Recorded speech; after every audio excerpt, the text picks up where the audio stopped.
Hi hello నమస్తే welcome to my channel. ఈరోజు మన ఛానల్లో మరొక మంచి టేస్టీ స్వీట్ రెసిపీ తయారు చేసుకుందాం, వచ్చేసేయండి. ముందుగా అయితే ఒక చిన్న మిక్సీ జార్ తీసుకోవాలండి.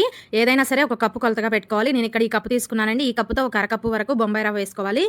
మనం చేసుకునే స్వీట్ రెసిపీ కాబట్టి మంచి ఫ్లేవర్గా ఉండడం కోసం అయితే ఒక చిన్న యాలక్కాయను వేసుకోవాలి. తర్వాత మూత పెట్టుకొని గ్రైండ్ చేసుకుందామండి. మనం ఎంత మెత్తగా గ్రైండ్ చేసినా ఈ రవ్వ అనేది పౌడర్ లాగా అవ్వదండి, కొంచెం సన్నగా రవ్వలాగా బరకగా ఉంటుంది. చూడండి, ఈ విధంగా వీలైనంత మెత్తగా అయితే గ్రైండ్ చేసుకోవాలి. ఇలా గ్రైండ్ చేసుకునే మిశ్రమాన్ని అయితే మూత పెట్టి పక్కన పెట్టుకుందాము. ఇప్పుడైతే కనుక స్టవ్ ఆన్ చేసి ఒక కడాయి పెట్టుకోవాలండి. మనం ఏ కప్పుతో రవ్వ తీసుకున్నామో అదే కప్పుతో ఒక కప్పు వరకు పాలను పోసుకోవాలి. ఇక్కడ ఈ పాలు అనేవి కొంచెం చిక్కగా ఉన్న పాలు అయితే కనుక స్వీట్ అనేది టేస్టీగా ఉంటుందండి. కాబట్టి చిక్కగా ఉన్న పాలని ఒక కప్పు వరకు పోసుకోవాలి. ఇప్పుడు ఒకసారి మొత్తం కలుపుకుందామండి. ఈ పాలని ఇలా కలుపుతూ ఉండాలి, లేదంటే కనుక అడుగంటుతాయి. ఈ లోపు అయితే మీకు చిన్న రిక్వెస్ట్ అండి, ఫస్ట్ టైం మన ఛానల్ చూస్తుంటే ప్లీజ్ సబ్స్క్రైబ్ చేసుకోండి. అలాగే వీడియో నచ్చితే కనుక ఒక చిన్న లైక్ చేయడం అసలు మర్చిపోవద్దు. మీరు ఒక చిన్న లైక్ చేయడం వల్ల ఈ వీడియో అయితే మరికొంతమంది రీచ్ అవ్వడానికి హెల్ప్ అవుతుందండి. కాబట్టి ప్లీజ్ అండి, ఒక చిన్న లైక్ చేయడం అసలు మర్చిపోవద్దు. పాలు చూడండి 2-3 పొంగులు వచ్చిన తర్వాత ఫ్లేమ్ని అయితే కనుక సిమ్లో పెట్టుకోవాలండి. ఫ్లేమ్ని సిమ్లో పెట్టిన తర్వాత మనం ముందుగా గ్రైండ్ చేసి రవ్వను పక్కన పెట్టుకున్నాం కదండి, ఆ రవ్వను వేసుకుంటే ఇలా కలుపుకోవాలి. లేదంటే కనుక రవ్వ అనేది గడ్డలుగా ఉంటుందండి. కాబట్టి సిమ్లో పెట్టుకొని ఇలా రవ్వ అంతా వేసిన తర్వాత కంటిన్యూగా కలుపుతూ ఉండాలి. బాగా దగ్గరికి వచ్చేంత వరకు అయితే ఈ రవ్వ మిశ్రమాన్ని అయితే ఉడికించుకోవాలండి. కాస్త రవ్వ అనేది కొంచెం ఉడికిన తర్వాత ఒక స్పూన్ వరకు ఎండు కొబ్బరి పౌడర్ వేసుకోవాలండి. మీ దగ్గర ఎండు కొబ్బరి పౌడర్ లేదనుకోండి, మనం ముందుగా రవ్వని గ్రైండ్ చేస్తాం కదా, అప్పుడే ఎండు కొబ్బరిని చిన్న చిన్న ముక్కలుగా కట్ చేసుకొని గ్రైండ్ చేసుకోండి. ఇలా కొబ్బరి పౌడర్ వేసిన తర్వాత మొత్తం కూడా బాగా కలుపుకుందాము. ఈ రవ్వ మిశ్రమంలో కొబ్బరి పొడి కలిసే విధంగా 1 నిమిషం పాటు కలుపుకోవాలండి. ఈ టైంలో మీ దగ్గర నెయ్యి ఉంటే ఒక 1 స్పూన్ వరకు నెయ్యిని కూడా యాడ్ చేసుకోవచ్చు, టేస్ట్ బాగుంటుందండి. ఈ విధంగా మనకి కడాయి నుంచి సపరేట్ అయ్యేంత వరకు అయితే బాగా సిమ్లో పెట్టుకొని బాగా ఉడికించుకోవాలి. చూడండి, మనకి ఇక్కడ కడాయి నుంచి సపరేట్ అవుతుంది కదండి. ఇప్పుడైతే కనుక స్టవ్ ఆఫ్ చేసేద్దాము. స్టవ్ ఆఫ్ చేసి ఒక ప్లేట్ తీసుకొని ఈ ప్లేట్లోకి మనం ఉడికించుకున్న ఈ రవ్వ మిశ్రమాన్ని అయితే కనుక ప్లేట్లోకి తీసుకుందామండి. మనకి ఈ రవ్వ మిశ్రమం అనేది కొంచెం చల్లారాలి. కాబట్టి ప్లేట్లో ఈ విధంగా కొంచెం స్ప్రెడ్ చేసుకున్నారనుకోండి, తొందరగా చల్లారుతుంది. ఈ రవ్వ మిశ్రమం చల్లారేలోపు మనం షుగర్ సిరప్ని అయితే ప్రిపేర్ చేసుకుందామండి. స్టవ్ ఆన్ చేసుకొని ఒక ప్యాన్ పెట్టుకోవాలి. మనం ఏ కప్పుతో రవ్వ తీసుకున్నామో అదే కప్పుతో 1 కప్పు వరకు పంచదార తీసుకోవాలండి. సేమ్ అదే కప్పుతో 1 కప్పు వరకు నీళ్ళని కూడా పోసుకోవాలి. ఇలా నీళ్ళని పోసిన తర్వాత గరిటతో కలుపుకుంటూ పంచదారను అయితే పూర్తిగా కరిగించుకోవాలి.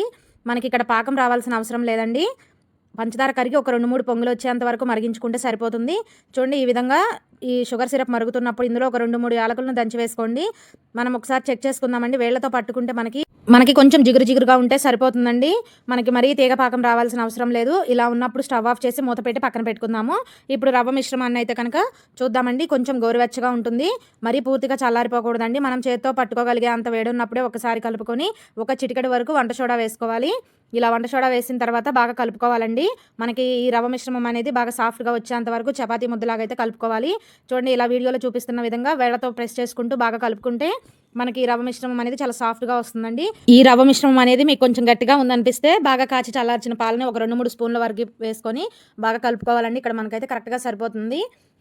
ఈ విధంగా అయితే పిండిని సాఫ్ట్గా కలుపుకోవాలి. ఇలా కలుపుకున్న తర్వాత చేతికి కొంచెం నెయ్యి కానీ లేదా ఆయిల్ కానీ అప్లై చేసుకుంటే కనుక చేతికి అంటుకోకుండా ఉంటుందండి. ఇలా కొంచెం పిండిని తీసుకొని ఇలా రౌండ్గా బాల్ లాగా అయితే చేసుకోవాలండి. ఇలా చేసిన తర్వాత అరిచేత్తో కొంచెం ఇలా ప్రెస్ చేసుకున్నామంటే చక్కగా ఇలా ఈ షేప్ అనేది వస్తుంది. మీరైతే కనుక మీకు నచ్చిన సైజులో నచ్చిన షేప్లో అయితే తయారు చేసుకోవచ్చు. ఇదే విధంగా ఈ రవ్వ మిశ్రమాన్ని అంతా కూడా ఇలాగ అయితే చేసుకోవాలండి. ఈ స్వీట్ అనేది చాలా చాలా టేస్టీగా ఉంటుంది. తప్పకుండా అయితే ట్రై చేయండి. ఇలా ఒక చిన్న ముద్దను తీసుకొని అయితే రౌండ్ బాల్ లాగా చేసుకొని అరచేత్తో ప్రెస్ చేసుకున్నామంటే మనకి షేప్ అనేది చక్కగా వస్తుందండి. ఎక్కడ కూడా క్రాక్స్ రావడం అలా ఏమి ఉండదు. ఇలా పిండి అంతటిని కూడా ఇదే విధంగా చేసుకోవాలి. ఒకవేళ మీకు ఈ షేప్ వద్దంటే ఇలా రౌండ్ బాల్ లాగా అయినా చేసుకోవచ్చు. లేదంటే కనుక చూడండి, ఇలా వీడియోలో చూపిస్తున్న విధంగా వేళ్లతో ఇలా అన్నామంటే బుల్లెట్ షేప్లో వస్తాయండి. మీకు నచ్చిన సైజులో నచ్చిన షేప్లో అయితే కనుక తయారు చేసుకోవచ్చు. నేనైతే అన్నిటిని కూడా ఇదే విధంగా అయితే తయారు చేసి పక్కన పెట్టుకుంటున్నాను. ఇప్పుడు వీటిని అయితే కనుక డీప్ ఫ్రై చేసుకోవాలండి. స్టవ్ ఆన్ చేసి కడాయి పెట్టుకొని డీప్ ఫ్రైకి సరిపడా ఆయిల్ పోసుకోవాలి. ఆయిల్ బాగా హీట్ అవ్వాలండి. ఆయిల్ బాగా హీట్ అయిన తర్వాత ఫ్లేమ్ని మీడియం ఫ్లేమ్లో పెట్టుకోవాలి. ఇలా ఆయిల్ బాగా వేడైన తర్వాత మనం ముందుగా తయారు చేసుకున్న వీటిని అయితే ఒక్కొక్కటిగా ఆయిల్లో వేసుకోవాలి. ఫ్లేమ్ని మాత్రం మీడియం ఫ్లేమ్లో పెట్టి ఫ్రై చేసుకోవాలండి. అప్పుడే మనకి లోపల వరకు కూడా చక్కగా ఫ్రై అవుతాయి. లేదంటే పైన కలర్ వస్తాయి కానీ లోపల కొంచెం పచ్చిగా ఉంటాయి. ఇవి వేసిన వెంటనే పెద్ద గరిటతో కలపకుండా వాటంతటా అవి పైకి తేలి వచ్చిన తర్వాత ఈ విధంగా స్పూన్తో అటు ఇటు తిప్పుకుంటూ వీటిని మంచి గోల్డెన్ బ్రౌన్ కలర్ వచ్చేంత వరకు ఫ్రై చేసుకోవాలి. మధ్యలో స్పూన్తో కలుపుతూ ఈ విధంగా కలర్ వచ్చేంత వరకు ఫ్రై చేసుకోవాలండి.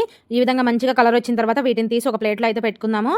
ఇదే ఆయిల్లో ఇంకా కొన్ని మిగిలి ఉన్నాయి కదండి, వాటిని కూడా అయితే మంచిగా గోల్డెన్ బ్రౌన్ కలర్ వచ్చేంత వరకు ఫ్రై చేసుకొని తీసి పక్కన పెట్టుకుందాము. ఇలా అన్నిటిని కూడా ఫ్రై చేసుకున్న తర్వాత మనం ముందుగానే షుగర్ సిరప్ని ప్రిపేర్ చేసి పెట్టుకున్నాం కదండి. ఇందులో అయితే కనుక మనం ఫ్రై చేసుకున్న వీటిని వేసుకొని ఒక స్పూన్ తీసుకొని ఈ పాకం అంతా కూడా వీటికి పట్టే విధంగా అయితే బాగా సెట్ చేసుకోవాలండి. ఇలా అన్నిటిని కూడా సెట్ చేసుకొని మూత పెట్టుకొని ఒక పావు గంట అలా వదిలేసేయాలి.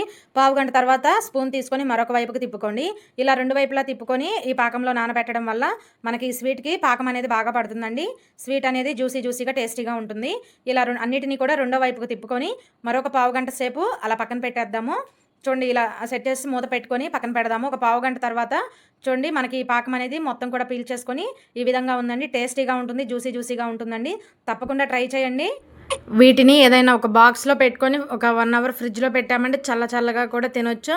చాలా టేస్టీగా ఉంటుంది. మీకు చల్లగా కావాలంటే చల్లగా తినొచ్చు, లేదా నార్మల్గా అయినా తినొచ్చండి. జ్యూసీగా టేస్టీగా ఉండే స్వీట్ అయితే రెడీ అయిపోయింది. తప్పకుండా ట్రై చేయండి. వీడియో నచ్చితే కనుక లైక్ చేయండి. అలాగే మరెన్నో ఇంట్రెస్టింగ్ వీడియోస్ కోసం మన ఛానల్ని సబ్స్క్రైబ్ చేయండి.